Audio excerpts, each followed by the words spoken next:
On March 15, 2019, Sheriff Michael Patterson of Howell County, Missouri, received a call that would haunt him for the rest of his career. A utility worker checking abandoned properties had discovered something beneath a collapsed farmhouse that defied comprehension.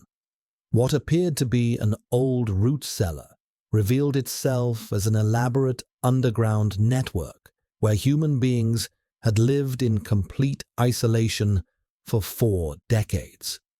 Dr. Sarah Chen, the state's leading geneticist, would later describe the medical findings as unprecedented in modern American history. The Harwick family compound, hidden beneath 47 acres of overgrown Missouri woodland, housed 3 generations who had never seen sunlight, never attended school, and never received medical care.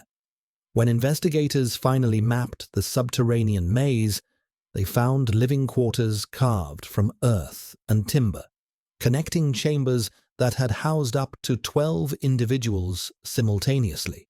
The patriarch, 78-year-old Ezra Harwick, had constructed this underground world in 1979, claiming divine revelation commanded the family's separation from society.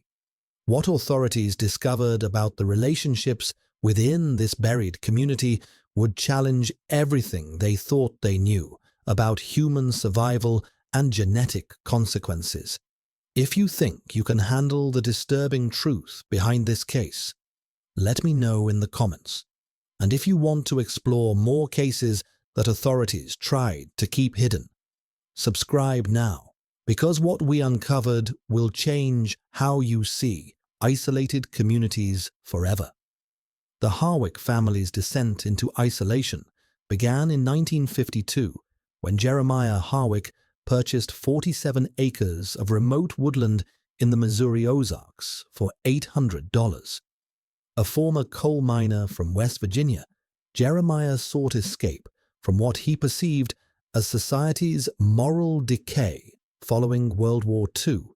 The property, located 17 miles from the nearest town of West Plains, provided the perfect refuge for his growing fundamentalist beliefs.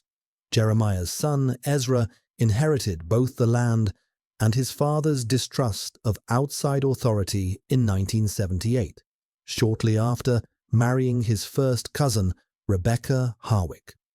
County records show the last official contact with any family member occurred in early 1979 when Ezra filed paperwork to homeschool his children, though no follow-up inspections were ever conducted. The transformation from surface dwellers to underground inhabitants began when Ezra claimed to receive divine visions commanding the family's complete separation from the corrupted world above. Using his father's mining experience, Ezra began excavating beneath the existing farmhouse, initially creating a storm shelter that gradually expanded into a complex network of tunnels and chambers. Historical weather records show the severe tornado season of 1979 provided perfect cover for the extensive digging, as neighbors attributed any sounds to storm preparation. Local resident Martha Collins, now 89, recalls seeing smoke from the property's chimney as late as 1981, but the family's complete disappearance from community life raised no official concerns. Property tax records show automated payments continued through a trust account, effectively maintaining the family's legal existence while ensuring their physical invisibility. The gradual overgrowth of access roads and the collapse of surface structures created a perfect camouflage that would protect their secret for nearly 4 decades. The discovery that would expose Missouri's darkest family secret began with routine infrastructure maintenance. James Rodriguez, a 23-year veteran utility worker for Howell County Electric Cooperative, was conducting mandatory inspections of abandoned properties for potential safety hazards on March 15, 2019. The Harwick property had been flagged due to unpaid utility connections and reports of trespassers in the area. Rodriguez initially expected a standard abandoned homestead inspection, but what he found beneath the collapsed porch would trigger the largest missing persons investigation in county history. While checking for electrical hazards, Rodriguez noticed an unusual depression in the ground where the farmhouse foundation should have been. His metal detector revealed extensive metalwork beneath the surface, suggesting structures far more complex than typical root cellars. When Rodriguez cleared away debris and rotted boards, he discovered a concealed entrance with recently disturbed soil. His initial descent revealed hand-carved steps leading to a tunnel system that extended far beyond his flashlight's reach. Most shocking was the discovery of fresh footprints in the earthen floor and evidence of recent habitation, including food containers and makeshift furniture. Sheriff Patterson responded personally to Rodriguez's emergency call, bringing Detective Lisa Morgan and paramedic Captain David Park. Their first descent into the underground complex revealed living conditions that defied modern comprehension. The main chamber, approximately 20 feet square and 8 feet high, contained crude wooden furniture, oil lamps for lighting, and a ventilation system constructed from salvaged materials. Hand-drawn maps on the walls revealed the tunnel system's true scope. 7 interconnected chambers spanning nearly 200 yards beneath the forest floor. Each room served specific functions, including sleeping quarters, food storage, waste management, and what appeared to be a makeshift medical facility. The investigators' most disturbing discovery came when they encountered the family members themselves. 12 individuals, ranging from elderly adults to young children, emerged from deeper chambers with obvious signs of malnutrition, untreated medical conditions, and severe photosensitivity. The family's patriarch, Ezra Harwick, initially refused to acknowledge outside authority, claiming investigators were agents of the corrupted surface world. Medical personnel noted immediately that several family members displayed physical characteristics consistent with genetic disorders associated with consanguineous relationships. The children, some appearing to be teenagers, demonstrated developmental delays and had never learned to read or write. This initial encounter raised immediate questions about the true nature of family relationships and the medical consequences of 4 decades in complete isolation. The medical examinations conducted by Dr. Sarah Chen and her team at Missouri State Hospital revealed genetic consequences that shocked even experienced medical professionals. DNA analysis confirmed that all 12 family members shared ancestry through multiple generations of first-cousin marriages, creating consanguinity coefficients ranging from 0.125 to 0.25, levels typically associated with severe genetic risks. The oldest family members showed relatively minor effects, but younger generations displayed increasingly severe manifestations of recessive genetic disorders. 8-year-old Mary Harwick presented with severe intellectual disability, cleft palate, and congenital heart defects consistent with high levels of inbreeding. Her brother Thomas, age 12, suffered from albinism, profound hearing loss, and developmental delays that left him functioning at a 3-year-old level. Dr. Chen's genetic analysis revealed that their parents were not only first cousins, but shared great-grandparents through multiple family lines, creating unprecedented genetic isolation. In 40 years of genetic medicine, I have never documented consanguinity levels this extreme in a surviving family unit, Dr. Chen stated during legal proceedings. The family's medical records, meticulously maintained by Ezra Harwick in handwritten journals, provided a disturbing chronicle of genetic deterioration across generations. His documentation revealed that 17 children had been born underground since 1979, but only 7 survived past infancy. The mortality rate exceeded 60%, with deaths attributed to complications from genetic disorders including severe neural tube defects, cardiac malformations, and immune system failures. Ezra's journals described attempting primitive medical interventions using veterinary supplies and home remedies, often resulting in additional complications. Forensic psychologist Dr. Michael Torres conducted extensive interviews with family members, revealing the complex dynamics that sustained their isolation. Adult family members demonstrated severe agoraphobia and social anxiety when exposed to outside environments. Several had never learned to speak in full sentences, communicating primarily through gestures and limited vocabulary developed within their confined community.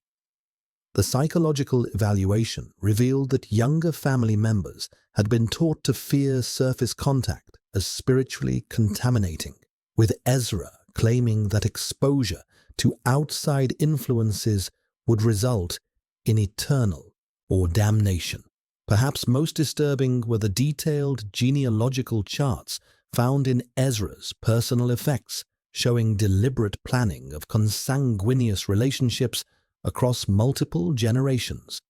His writings revealed beliefs that genetic purification through selective breeding would create spiritually superior offspring capable of surviving humanity's prophesied destruction.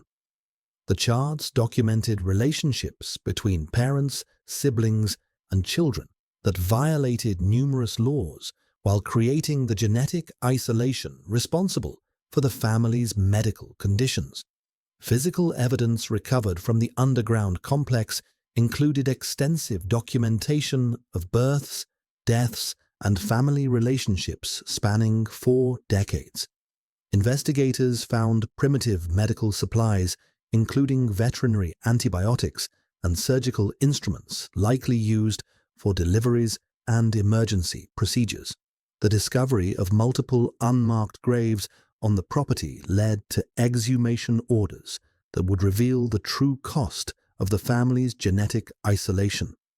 DNA analysis of remains confirmed that infant mortality from genetic disorders had been systematically covered up, with some family members showing evidence of deliberate neglect when severe disabilities became apparent at birth. Genealogical research conducted by state investigators revealed that the Harwick family's isolation had been carefully orchestrated across multiple generations. Court records and church documents from the 1950s showed that Jeremiah Harwick had already begun arranging marriages between cousins, believing that maintaining bloodline purity would preserve what he considered superior genetic traits. His son Ezra inherited this ideology and systematically expanded it into a comprehensive breeding program designed to create what he termed the chosen remnant. Detective Morgan's investigation uncovered evidence that several family members had attempted to escape over the decades, only to be forcibly returned by Ezra and his adult sons. Rebecca Harwick's sister, Catherine, had been reported missing in 1983 after visiting the family property. Her remains were eventually discovered in an unmarked grave, with forensic evidence suggesting she had died from complications related to childbirth in the underground facility. Her death appeared to serve as a warning to other family members considering escape.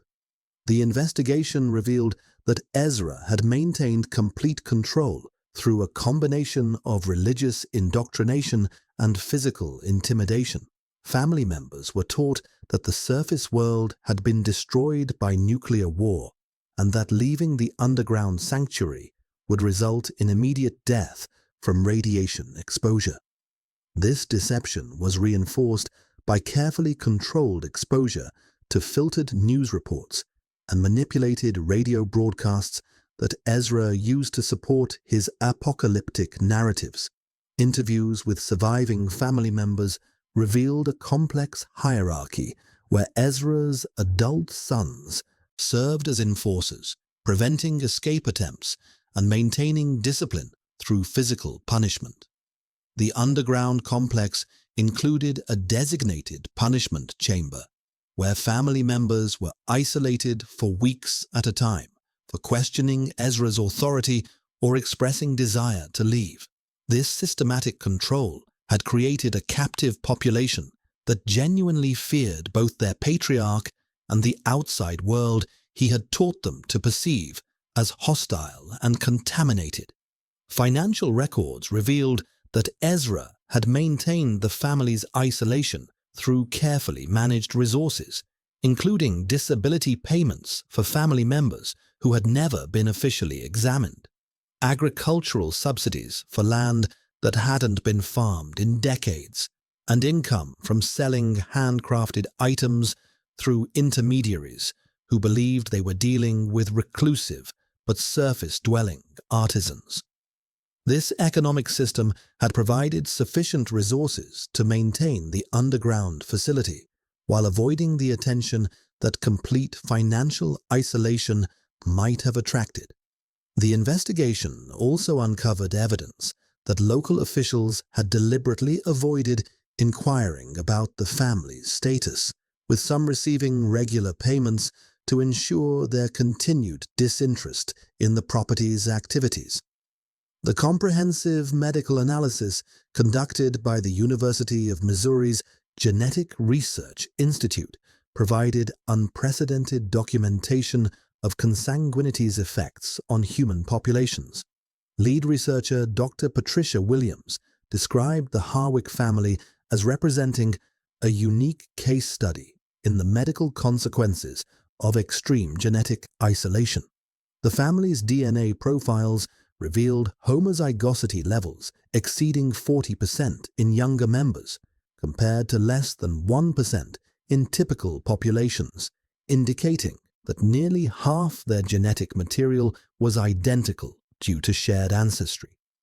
The most severely affected family member, 6-year-old Daniel Harwick, presented with a rare combination of genetic disorders, including Tay-Sachs disease, severe microcephaly, and multiple cardiac defects that required immediate surgical intervention. His condition represented the convergence of multiple recessive alleles that had been concentrated through generations of consanguineous breeding. Dr. Williams calculated that Daniel's genetic profile would occur in less than 1 in 10 million births in normal populations, but became virtually inevitable given his parents' consanguinity coefficient of 0.25. Neurological evaluations revealed that 8 of the 12 family members showed evidence of cognitive impairment, ranging from mild learning disabilities to profound intellectual disability. Brain imaging studies documented structural abnormalities, including reduced cortical volume, enlarged ventricles, and abnormal white matter development. These findings were consistent with genetic disorders affecting neural development, compounded by nutritional deficiencies and lack of intellectual stimulation during critical developmental periods. The medical team also documented numerous physical abnormalities, including skeletal deformities, visual impairments, and immune system deficiencies that had made family members extremely susceptible to infections. Several had never been exposed to common childhood diseases, making their immune systems particularly vulnerable to pathogens that posed minimal risk to typical populations. This immunological naivety required extensive vaccination protocols and careful isolation during initial treatment phases. Perhaps most significantly, fertility studies revealed that several adult family members were functionally sterile due to genetic factors, while others carried genetic loads that made successful reproduction increasingly unlikely. Dr. Williams's analysis suggested that the family's genetic isolation had reached a critical threshold where continued consanguineous reproduction would likely result in complete reproductive failure within 1 or 2 additional generations. The medical documentation provided crucial evidence for legal proceedings while contributing valuable data to ongoing research into the effects of genetic isolation on human populations. The prosecution of Ezra Harwick and his adult sons presented unprecedented legal challenges for the Missouri criminal justice system. District Attorney Rebecca Marshall faced the complex task of proving criminal intent in a case involving deeply held religious beliefs, generational abuse patterns, and victims who had been conditioned to view their situation as protective rather than harmful. The primary charges included child endangerment, unlawful imprisonment, sexual assault, and conspiracy to commit abuse across multiple decades. Ezra Harwick's defense team, led by attorney David Richardson, argued that their client genuinely believed he was protecting his family from worldly corruption and that his actions, while misguided, were motivated by sincere religious conviction rather than criminal intent. This defense was complicated by the extensive documentation found in Ezra's journals, which revealed calculated planning of consanguineous relationships and deliberate concealment of deaths and medical emergencies from authorities. Judge Patricia Coleman presided over the highly publicized trial, which included testimony from medical experts, child psychologists, and surviving family members. The most compelling testimony came from Rebecca Harwick, Ezra's wife, who described decades of psychological manipulation and physical coercion that had prevented her from seeking help for her children's medical conditions. Her emotional account of losing multiple infants to preventable genetic disorders provided crucial evidence of criminal negligence. The sentencing phase proved particularly challenging due to the ages and health conditions of the defendants. Ezra Harwick, 78 years old and suffering from advanced dementia, was deemed incompetent to stand trial and was committed to a secure medical facility. His sons, Jacob and Matthew Harwick, received sentences of 25 to 35 years for their roles in maintaining the family's imprisonment and facilitating continued abuse. The court also ordered extensive restitution for medical expenses and ongoing care for surviving family members. The case prompted significant legislative changes in Missouri's child protection laws, including mandatory welfare checks for homeschooled children and enhanced penalties for concealing deaths or serious injuries from authorities. The rehabilitation process for the surviving Harwick family members required unprecedented coordination between medical, psychological, and social service professionals. The Missouri Department of Social Services established a specialized task force led by Director Margaret Thompson to address the unique challenges of integrating individuals who had never experienced normal social interaction or modern living conditions.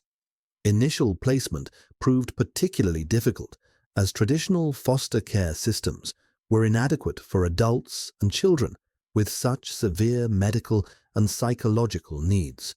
The younger family members adapted more successfully to surface life, though the process remained traumatic and lengthy.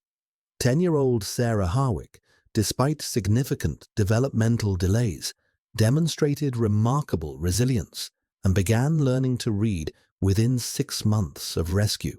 Her progress provided hope for other family members while highlighting the importance of early intervention. Special education specialists developed individualized programs combining traditional academic instruction with extensive socialization therapy designed to address decades of isolation. Adult family members faced greater challenges in adaptation, with several requiring permanent assisted living arrangements due to severe agoraphobia and inability to function independently. Rebecca Harwick, after extensive psychological treatment, became an advocate for other abuse survivors and testified before state legislatures about the need for improved child protection systems.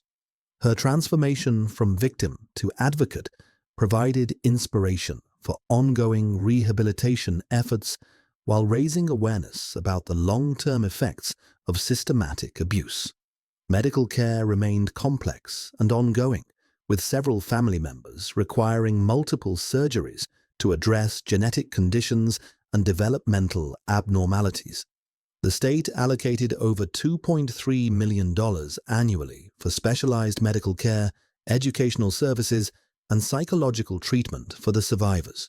This investment, while substantial, was deemed necessary given the severity of their conditions and the state's moral obligation to provide comprehensive support.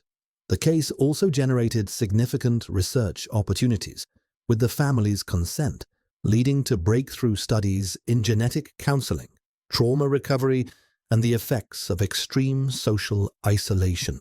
The University of Missouri established the Harwick Research Initiative, focusing on understanding genetic isolation's effects while developing improved intervention strategies for similar cases.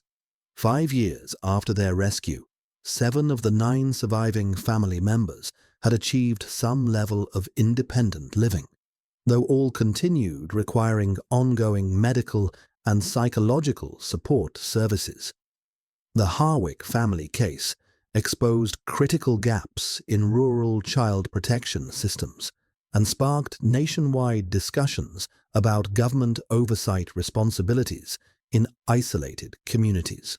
Child welfare experts identified the case as representative of broader systemic failures, including inadequate follow-up on homeschooling registrations, insufficient rural social services, and cultural reluctance to intervene in families claiming religious autonomy.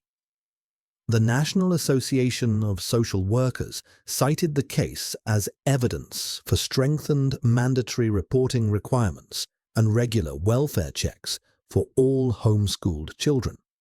Academic researchers recognized the case's significance for understanding genetic isolation effects in modern populations. Dr. Jennifer Martinez from the Centers for Disease Control established the Rural Genetic Isolation Study, using data from the Harwick family to develop screening protocols for identifying at-risk communities. Her research revealed that similar, though less extreme, situations existed in isolated religious communities across multiple states, prompting expanded monitoring and intervention programs. The case also highlighted the intersection of religious freedom and child protection rights, generating constitutional law debates about the limits of parental authority. Legal scholars argued that the Harwick case demonstrated the need for clearer definitions of religious exercise versus criminal neglect, particularly in communities that reject outside medical care or education. These discussions influenced subsequent legislation in 12 states, establishing minimum standards for child welfare that supersede religious exemptions. Sociologists examining the case identified it as emblematic of broader issues, including rural poverty, geographic isolation, and inadequate mental health services in remote areas. The family's ability to maintain complete isolation for 4 decades revealed significant weaknesses in social safety nets designed to protect vulnerable populations. Policy recommendations emerging from the case included mandatory home visits for homeschooled children, enhanced rural mental health services, and improved coordination between law enforcement and social services in remote areas. The case continues serving as a cautionary tale about the devastating consequences of unchecked parental authority and community neglect of child welfare responsibilities. The Harwick family's story stands as a testament to both human resilience and the devastating consequences of unchecked isolation. 5 years after their rescue, the survivors continue rebuilding lives that many thought impossible to reclaim. Dr. Sarah Chen's final report concluded, "These individuals represent the triumph of human adaptability over the most extreme genetic and social challenges imaginable. Their recovery reminds us that even the darkest family secrets cannot extinguish the fundamental human capacity for healing and growth." If you watched until here, it means you truly care about uncovering these hidden truths. Comment, "I watched until here," so I can recognize the real followers who aren't afraid of difficult realities. Don't forget to like this video if you believe these stories need to be told, and share it with people who value investigative content. Subscribe now for more cases that authorities hoped would stay buried forever.